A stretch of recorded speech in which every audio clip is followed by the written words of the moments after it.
Hello and welcome to Battle Rap Street Team channel. The story below is about the information that allegedly was found in Kim Porter's, Sean Diddy Combs' ex, diary via the Daily Mail UK. In it are some really damning accusations. Again, this is all alleged. For now, the link will be provided in the description. Take a listen. A new book accuses Sean Diddy Combs of assaulting his late girlfriend, taping himself having sex with a male teenage pop star, and sex parties with an Oscar winner and his wife. The 60-page book, Kim's Lost Words, claims to be a collection of the diaries of Kim Porter, the mother of 3 of his children who died of pneumonia in 2018, leaked by her friends. It describes Combs's colorful love life from the 1990s through Porter's final year, including alleged philandering with both male and female top musicians and rappers, and debauched orgies at his home, in which Porter took part. The book was published on September 6, just days before the rapper and Bad Boy Records founder was indicted for racketeering and sex trafficking by federal prosecutors in New York. The short memoir has disturbing alleged accounts of Diddy slapping Porter after losing his temper, and even making death threats to her. Read more. Inside Sean Diddy Combs' abuse allegations, full timeline of events. Article image. In the book, Porter recounts discovering and making copies of tapes Diddy made of himself having sex with young boys he was managing, including an alleged tape involving an 18-year-old pop star who went on to be a household name. The final entry of the memoir has Porter falling fatefully ill, dramatically texting her friends, "He got me," and then calling 911. The book's Los Angeles-based publisher, producer Chris Todd, claims Porter shared a thumb drive of her writing with close friends which he obtained and lightly edited into a book under the pseudonym Jamal T. Millwood. The book is marked as being printed in Las Vegas on September 7, 2024. Todd has not offered any documentary evidence to prove its authenticity, but put hard copies up for sale on Amazon. I was lucky enough to meet someone that purported to have Kim Porter's flash drive, he told DailyMail.com. I know the celebrity source pretty well. I know how close they were to Kim and Diddy and all the people in the hip-hop community. This was supposedly for Kim Porter from the grave to come forward and tell her story. Todd said he did not originally want to put his name on the book for security reasons. This is a dangerous situation, and I didn't want to claim ownership of Kim's words. But now I'm willing to come forward because of the recent arrest of Sean Combs. Now the federal government has finally acted, I feel safer to come forward. Details of some of the scandals alleged in the book have already been reported. Diddy allegedly took out a gun and started shooting at a nightclub in 1999, then made a rapper on his label, Shine, take the fall for him. Combs and then-girlfriend Jennifer Lopez were arrested over the incident, but only Shine was charged, though rumors of Combs's responsibility have swirled ever since. When I was a 18-year-old kid, just wanting to do nothing other than make my mother proud and make Belize proud and do what all of us want to do, be recognized for our talent and take over the world. I was defending him, and he turned around and called witnesses to testify against me, and he contributed. He pretty much sent me to prison. So that is the context by which you must always describe that relationship. Yes, I forgave, I moved on, but let us not pretend as if I was in Miami for Thanksgiving and Christmas. Well, I went a birthday with him once. I saw a birthday cake. I went again to do a charity event for impoverished youth in London. So let us not lose sight of what the cold hard facts are. This was not someone who I vacationed with and who he and I enjoyed this great intimate relationship of brotherhood. This is someone who destroyed my life and who I forgave and who I moved on, and for the better interest of Belize, because he was in a position at that time to give scholarships and to maybe invest, I would not deny attempting to bring the investment to Belize and to bring the contributions to education to Belize, but don't distort it as if, he and I were boom ballet. This is someone that destroyed my life, but do I take any joy or any satisfaction with what he is going through? Absolutely not. I am different than maybe other people. No one needs to fail for me to succeed. No one needs to suffer for me. At the height of your professional relationship, or thereafter through the reconciliation, when he was an instrumental part of promoting you through Revolt Media,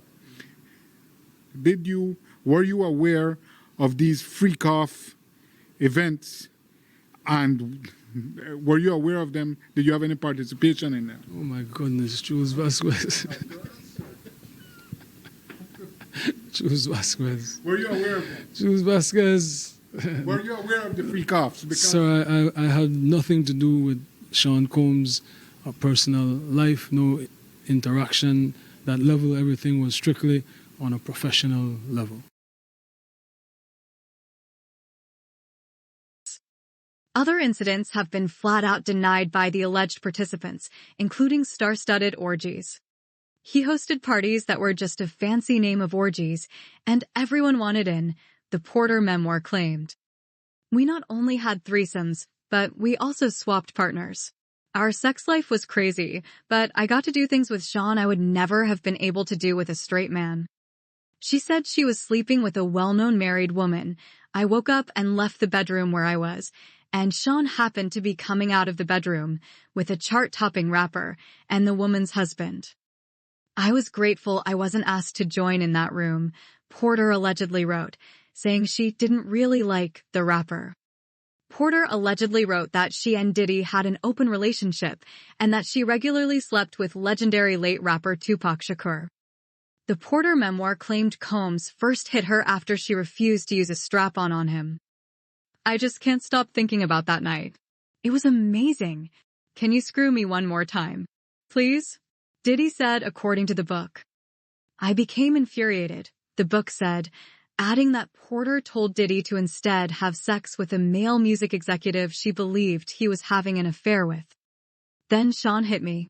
This was the first time, but he slapped me hard. Before I could form words, he began to beg, I'm sorry. Holding my cheek where he hit me, I turned and ran off. That should have been it. But I guess I am a glutton for punishment. The book described another alleged incident at Porter's apartment. He fiercely slammed me to the ground.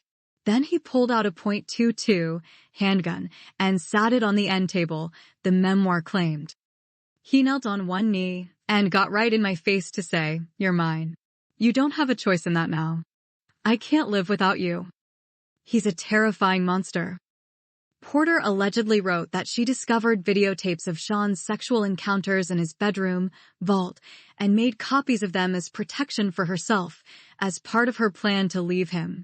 The publisher of the 60-page book, Kim's Lost Words, claims Porter shared a thumb drive of her writing with close friends. But the memoir said that when she watched back the tapes, she was shocked.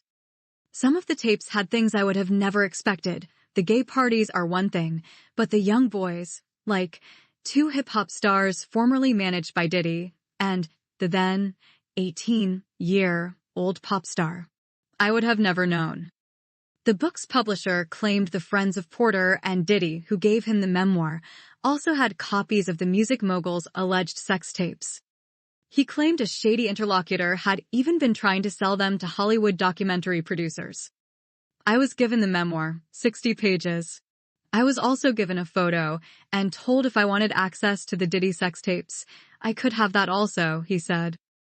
I know for a fact the sex tape of Diddy with the teenage pop star has been shopped to Hollywood studios by other parties. Todd also shared a photo of Porter, which he said was taken in her bathroom at her Toluca Lake mansion around 2009. He claimed a friend of Porter's took the photo while she applied makeup to cover up an injury from one of Diddy's alleged attacks. The photo background matches realtors' photos of the master bathroom at the mansion, where Porter was later found dead in 2018. In 2020, Todd published a book on O.J. Simpson titled Ron's Revenge, putting forward a theory that O.J. killed his wife and her friend Ron Goldman with an accomplice. It is not the first time Combs has been accused of being a sexual predator or violent. The music mogul was sued by an anonymous woman last year who claimed Combs and two friends took turns violently raping her when she was 17 after plying her with drugs and alcohol. Hers is one of 11 civil complaints filed against him since 2023. The woman's suit followed a legal complaint by R&B singer Cassie Ventura, who said Combs subjected her to savage beatings, drug-fueled hotel orgies, and rape. Cassie settled with him the day after her lawsuit became public in November. Rodney Jones, a music producer who worked with Combs, claimed in a lawsuit that he was made to solicit sex workers and perform sex acts to the pleasure of Mr. Combs in 2022 and 2023. He said underage girls were present at these sex parties at Combs's LA, Miami, and New York homes, as well as on a rented yacht in the U.S. Virgin Islands. Combs threatened to eat Mr. Jones's face, according to his lawsuit, and even drugged him before sexual encounters.